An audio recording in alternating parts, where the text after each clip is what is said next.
Welcome back to learning political science class 11 রাষ্ট্রবিজ্ঞানের। আজকে আমরা পঞ্চম অধ্যায় অর্থাৎ ভারতের সংবিধান, তার দর্শন, এই সমস্তগুলোকে নিয়ে আলোচনা করব। তো এই চ্যাপ্টারটি বেসিক্যালি এখান থেকে maximum number of second highest number of questions আসবে। 8 নম্বর পার্টিকুলার এই চ্যাপ্টারটা থেকেই আসবে। তো এটা খুবই একটা ইম্পর্টেন্ট চ্যাপ্টার। এই চ্যাপ্টারে বেসিক্যালি এর আগের চ্যাপ্টার গুলোতে আমরা জেনে নিয়েছি যে সংবিধান কোথা থেকে এলো, কি প্রয়োজন ছিল একটা সংবিধানের। আজকের চ্যাপ্টারে আমরা জানবো যে ভারতবর্ষের সংবিধানটা কি করে তৈরি হলো, কারা তৈরি করলো, এদের পিছনে কারা ছিল বেসিক্যালি।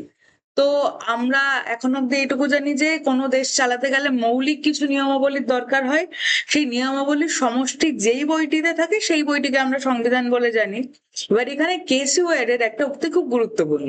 তিনি বলছেন যে যে সমস্ত উদ্দেশ্য ও যেসব বিভাগের দ্বারা সরকার পরিচালিত হয়, অর্থাৎ যেই প্রত্যেকটা সরকারের তো কিছু এজেন্ডা থাকে, সেই এজেন্ডা এবং বিভাগ, আইন শাসন বিচার, এই তিনটেই বেসিক্যালি বিভাগ হয়।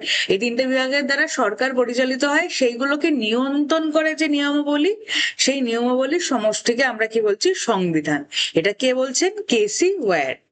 এরপরে সংবিধানের বেসিক্যালি কাজ কি আমরা জানি যে সরকার একটা তার কাঠামো কি হবে, সে কিভাবে কাজ করবে, সেটা সংবিধান ঠিক করে দেয়। একটা সরকারের কতটা ক্ষমতা, ব্যক্তি নাগরিক হিসাবে আমাদের কতটা ক্ষমতা, আমাদের কি কি অধিকার, কখন আমরা সরকার যদি আমাদের কোনো অধিকার খর্ব করে সেখানে কোথায় গিয়ে আমরা প্রোটেস্ট করতে পারি, বা আমাদের অধিকার আমরা কি করে সংরক্ষণ করতে পারি, সেই সমস্ত বিষয়গুলো কোথায় লেখা থাকছে? আমাদের সংবিধানে। আমাদের সংবিধানের মেইন কাজ হচ্ছে এইগুলোই, যে আমাদের ব্যক্তি স্বাধীনতা রক্ষা, আমাদের সরকার যাতে সুষ্ঠুভাবে পরিচালনা হয় সেখানে গাইড করা, এবং যে আমাদের জাতীয় মূল্যবোধ এবং আমাদের যা দেশের প্রতি এক্সপেকটেশন সেটা যাতে পূর্ণতা পায়, সেই সমস্ত দেখভাল করে কে? দেশের সংবিধান। এবার বিষয়টা হচ্ছে ভারতীয় সংবিধান কোথা থেকে এলো। আমরা তো জানি যে ব্রিটিশরা দীর্ঘ 200 বছর আমাদের উপর শাসন করেছে, এবং সেখানে 1909 মল্লেমেন্টো আইন থেকে 1919 এর মন্টেগু চেমসফোর্ড আইন, বিভিন্ন আইন ছিল। কিন্তু ভারতীয়রা ওই সময় আমরা জানি যে জাতীয়তাবাদী আন্দোলন অনেক স্ট্রং হতে থাকে, এবং ভারতীয়দের একটা মূল দাবি থাকে যে আমরা যখন স্বাধীনতাটা পাবো, আমরা আমাদের দেশের গোটা কাঠামো কি হবে, আমাদের দেশ কারা কিভাবে কোন স্ট্রাকচারে শাসন করবে, সেটা ভারতীয়রা ঠিক করবে।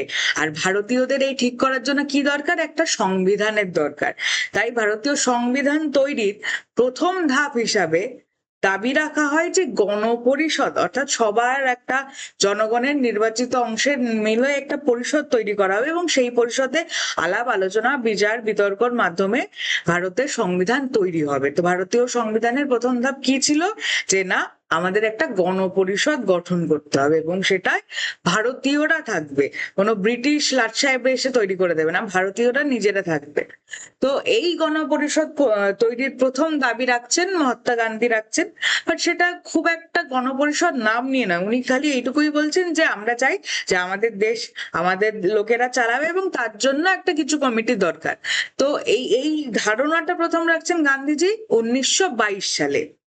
এরপর 1933 সালে যখন ভারতীয়রা বিভিন্ন স্বাধীনতা সংগ্রামী থেকে শুরু করে কংগ্রেসের লোকেরা যখন দাবি জানাতে থাকে, এই দাবিটা আরো জোরালো হতে থাকে গণপরিষদ গঠনের, তখন ব্রিটিশরা শ্বেতপত্র বা হোয়াইট পেপার পাবলিশ করে।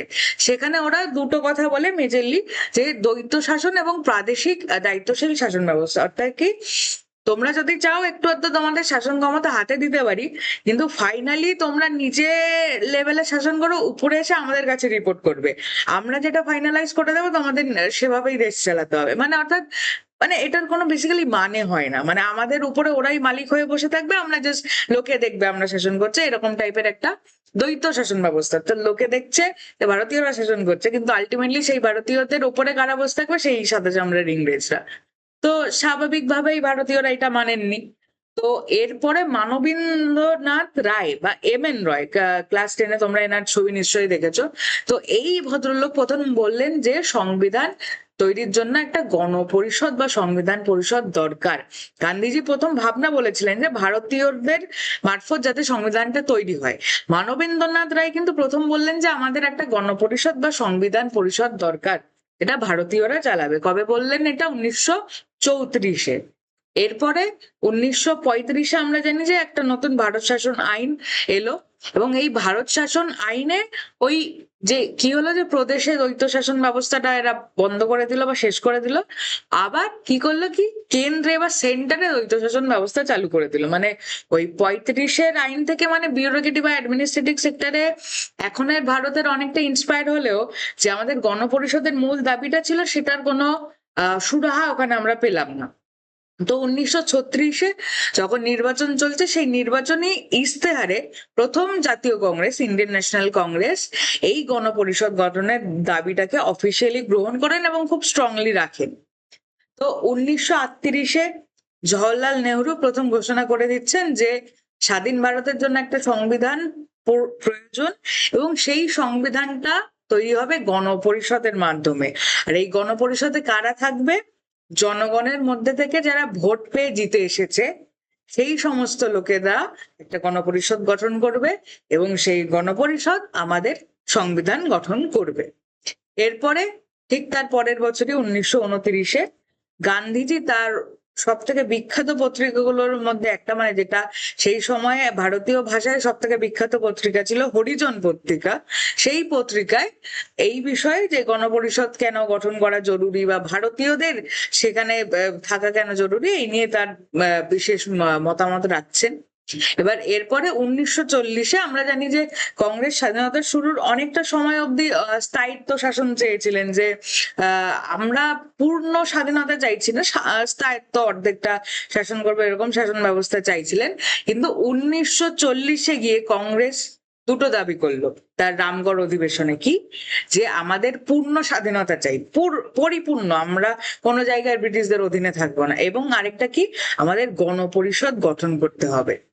তো এই দাবিগুলো যখন একদম ব্রিটিশরা ডিনাই করতে পারছেন না, তখন ব্রিটিশরা 1942-এ স্যার স্ট্র্যাফোর্ড ক্রিপসকে ভারতে পাঠালো যে যাও ভাই তুমি এবার দেখো এদের ভারতীয়দের কি করে বোকা বানিয়ে একটু সান্ত্বনা দেওয়া যায়।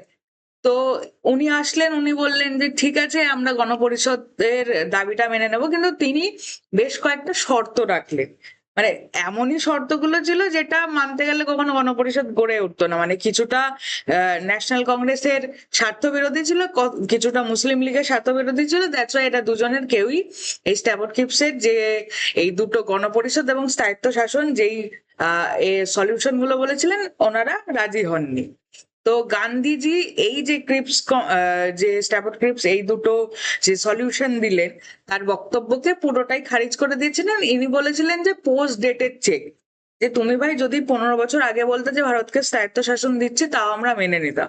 এখন আমাদের সব স্থায়িত্ব শাসনে কাজ চলবে না, এখন আমাদের পূর্ণ স্বাধীনতা চাই।